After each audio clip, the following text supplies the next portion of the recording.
eye is on the ball of passing legislation. In order to do that, we have to resolve some differences, establish some priorities, make some decisions, and that's what we're doing.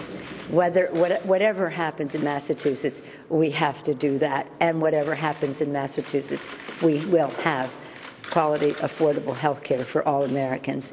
Well, not everyone agrees with the Speaker of the House. If the Democrats lose their seat in Massachusetts, even Democrats like Barney Frank and Anthony Weiner say health care or health reform is dead. But there are some options the ruling party can employ to get a bill passed. Here to discuss them is Republican Congressman Jim Jordan of Ohio.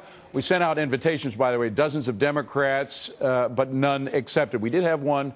He dropped out a little later on. Good to see you, Jim Jordan. Thanks for being here. Good to be with you, David. Thank you. So let me ask, first of all, if you agree with Barney Frank and Andy Weiner, if Scott wins in Massachusetts and the Democrat loses, is health care reform, the Democrats' health care bills, are they dead? Look, they're certainly in trouble. I think they're in trouble whether he wins or loses, but I think he's going to win. I think that sends a great message. But look at the history, David. They were going to pass this bill last summer, and then they said, oh, after the August town hall meetings, they were going to pass it in September, and then at Thanksgiving, then at Christmas, and here we are, almost into February, almost to the State of the Union, and they still haven't got it done. So what happens tonight in Massachusetts is going to send a message no matter what the result. I think Scott Brown's going to win. He's run a great campaign, and he's captured this sentiment. Americans don't like this bill, and I think he's going to pull this out. So it's definitely going to stop or help us stop this health care legislation. Well, Congressman, you're a likable guy. You talk to people from both sides of the aisle. What about the blue dog Democrats, the more moderate Democrats? Are they getting a little nervous about Nancy Pelosi pushing full steam ahead no matter what happens upstate? Yeah, that statement you played of Speaker Pelosi, I think that statement is an example of the arrogance that has fueled this whole election in Massachusetts and fueled this whole sentiment across this country.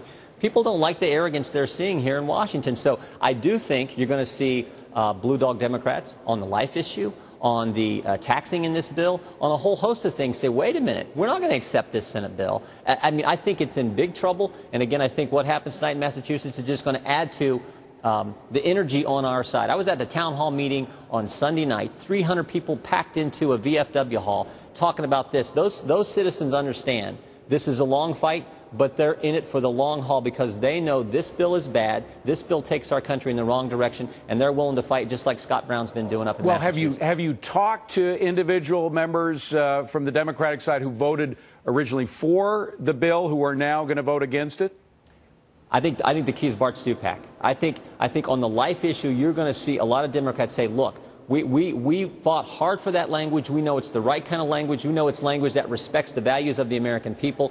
And if they're going to try to push this Senate bill through with language that doesn't protect human life and doesn't make sure your tax dollars are safeguarded, then I think you're going to see a lot of Democrats stick with us, and I think the bill's in real trouble. Well, I have here, this is about a 24-page document which details the differences between the House bill and the Senate bill. There are some very significant differences. One of the options that Nancy Pelosi has now is they could simply go ahead with a Senate bill, but they're not all that happy with the Senate. There are a lot of progressives in the Democratic Party who are not happy with the Senate bill.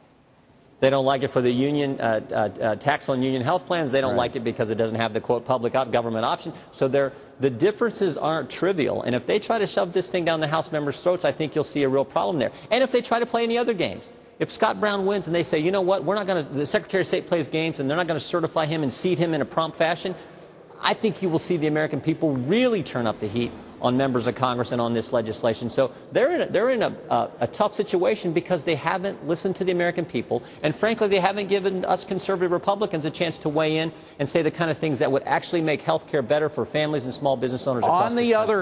On the other hand, Congressman, they look at what happened 16 years ago when President Clinton was trying to push through a health care plan that was sort of in the same direction as this. And he finally dropped it, and then Republicans took over the House with a strong majority, and they had to be they had to be in the passenger seat for the next 10 years. Well, that's the only argument they got left. because this bill's so bad and the American people are so against it. The only argument they have left is we got to get this done. This is our only chance, and we lost in '94 because we didn't get all the way to the finish line. They can keep doing that. I think the American people have said, we don't like this bill, whether it passes or not. We're going to hold those members accountable who pushed it or who passed it. We're going to hold them accountable in November of this year. I think we got a great chance of taking this thing back. And I think that's what's in play out there right now. We got to go, but I just have to ask, when do you think the Democrats are going to bring this to a vote? Nancy Pelosi wants to do it as soon as possible. Is there any chance she can do it, bring it to a vote before whoever wins in Massachusetts is installed? Look, they've been saying they want to bring this thing for a vote since last summer. And a testament to the American people have held it off. I think we're going to keep holding it off. I don't think they got the votes to get it done yet. And so our job is to keep the pressure on. And again, what's happened in Massachusetts is going to help us. She's going to say it's inevitable. That's what leadership does when they're trying to get some bad piece of legislation passed. But I think we can still beat this thing, and that's the position and attitude I'm taking. Congressman Jim Jordan from Ohio, Republican. Good to see you, sir. Thanks for being here. Thanks, Appreciate David. it. Coming up on deck with a Democratic debacle.